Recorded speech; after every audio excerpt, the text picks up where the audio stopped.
अब 4 ऋचा वाले 20वें सूक्त का प्रारंभ है। उनके प्रथम मंत्र से अग्निपदवाच्य विद्वान के गुणों का वर्णन करते हैं। भावार्थ यही धर्म युक्त व्यवहार है कि जैसी इच्छा अपने लिए होती है वैसी ही दूसरों के लिए करे, और जैसे प्राणी अपने लिए दुख की नहीं इच्छा करते हैं और सुख की प्रार्थना करते हैं वैसे ही अन्य के लिए भी उनको वर्ताव करना चाहिए। भावार्थ वे ही वृद्ध हैं जो सत्य बोलते और सबका उपकार करके अपने सदृश सुख देते और कभी धर्म से विरुद्ध आचरण नहीं करते हैं। भावार्थ इस मंत्र में वाचक् लुप्तोपमा अलंकार है। जैसे मनुष्य परोपकारी का प्रीति से बहुत आदर करते हैं वैसे ही विद्वान जनों से सब उत्तम कार्य किए जाते हैं। फिर विद्य विषय को अगले मंत्र में कहते हैं। भावार्थ इस मंत्र में उपमा अलंकार है। जो साहस से पुरुषार्थ करते हुए वीर जनों की सेना को ग्रहण करके ऐश्वर्य की प्राप्ति के लिए प्रयत्न करते हैं वे ही सुखी होते हैं। इस सूक्त में अग्नि के गुण वर्णन करने से इस सूक्त के अर्थ की इससे पूर्व सूक्त के अर्थ के साथ संगति जाननी चाहिए। यह 20वां सूक्त और 12वां वर्ग समाप्त हुआ। अब 4 ऋचा वाले 21वें सूक्त का प्रारंभ है। उसके प्रथम मंत्र से अग्नि विषय को कहते हैं। भावार्थ इस मंत्र में उपमा अलंकार है। जो मनुष्य विचारशील होकर श्रेष्ठ गुणों की कामना करते हैं वे अग्नि पदार्थों की विद्या को जानें। भावार्थ इस मंत्र में वाचक् लुप्तोपमा अलंकार है। हे मनुष्यों, आप लोग जैसे अग्नि, ईंधन और घृत आदिकों को प्राप्त होकर वृद्धि को प्राप्त होता है वैसे ही विद्या और उत्तम गुणों को प्राप्त होकर निरंतर वृद्धि को प्राप्त होइए। अब शिल्प विद्या वेत्ता विद्वान के विषय को कहते हैं। भावार्थ इस मंत्र में वाचक् लुप्तोपमा अलंकार है।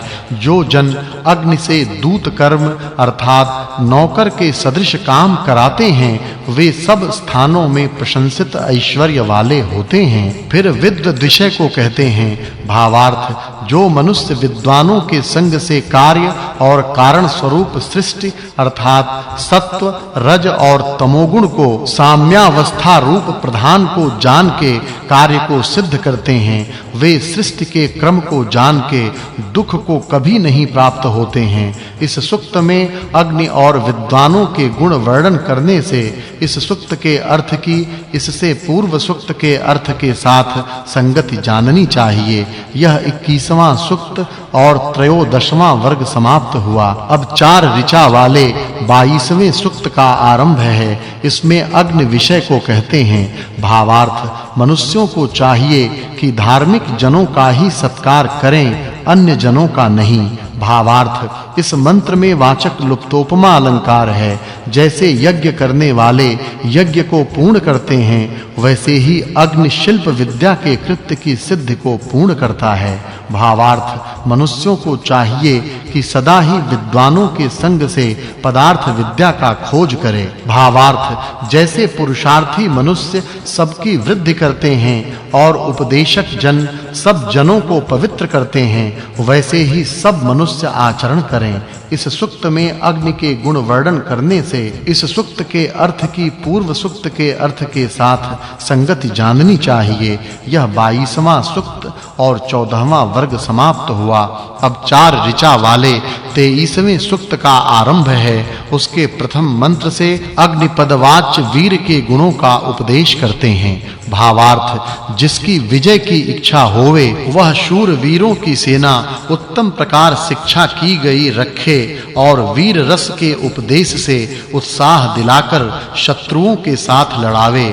भावार्थ जो राजा सत्यवादी विद्वानों और विचित्र विद्या युक्त दृढ़ और उदार अर्थात उत्तम आशय युक्त शूर वीरों का धारण पोषण करे वही विजय और लक्ष्मी को प्राप्त होवे। फिर वीर गुणों को अगले मंत्रों में कहते हैं। भावार्थ इस मंत्र में वाचक् लुप्तोपमा अलंकार है।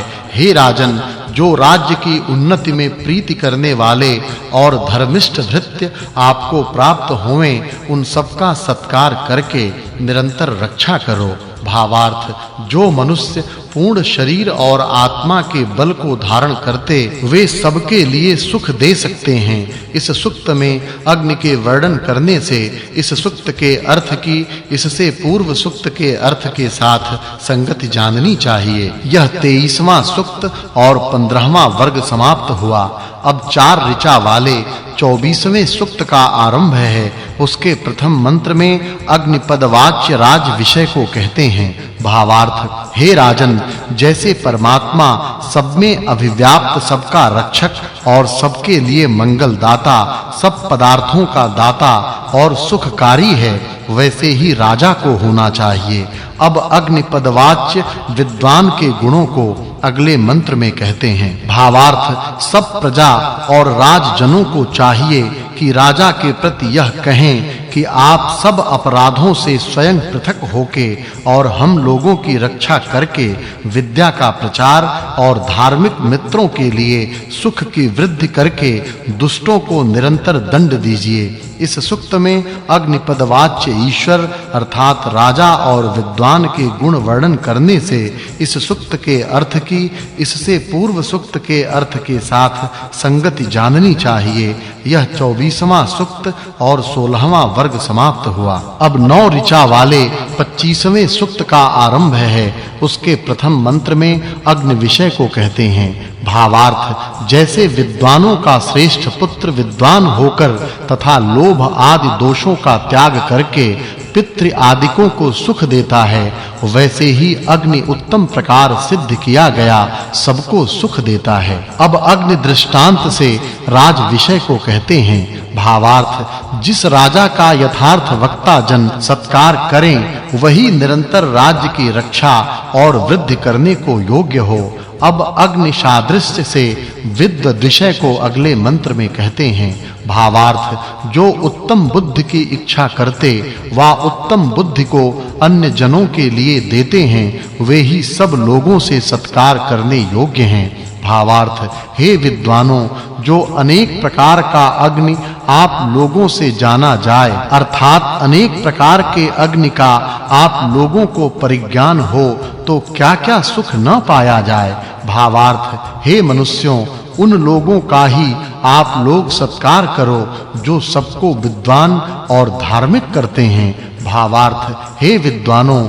जैसे ईश्वर धर्मिष्ठ जनों के लिए धर्मात्मा राजा को देता है और जैसे उत्तम सेना विद्वान शूरवीर और धर्मात्मा सेनाध्यक्ष को प्राप्त होकर शत्रुओं को जीतती है वैसे ही वह सब लोगों को आदर करने योग्य है। अब अग्निपदवाच्य राज दृष्टांत से विद्व विषय को अगले मंत्र में कहते हैं। भावार्थ इस मंत्र में उपमा अलंकार है। जैसे पतिव्रता नारी अपने पति का निरंतर सत्कार करती और उससे उत्पन्न हुए अत्यंत सुख को प्राप्त होती है वैसे ही मनुष्य विद्वानों का आदर करके उनमें उत्पन्न हुई अर्थात उनके संबंध से प्रकट हुई बुद्धि को प्राप्त होकर निरंतर सुखी हो।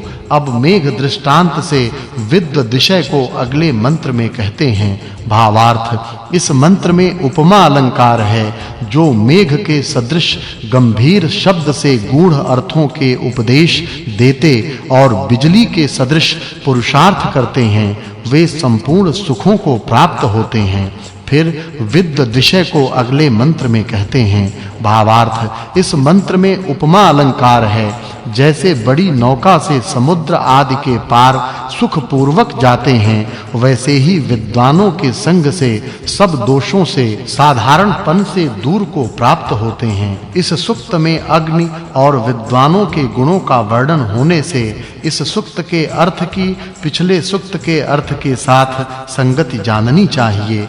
यह 25वां सूक्त और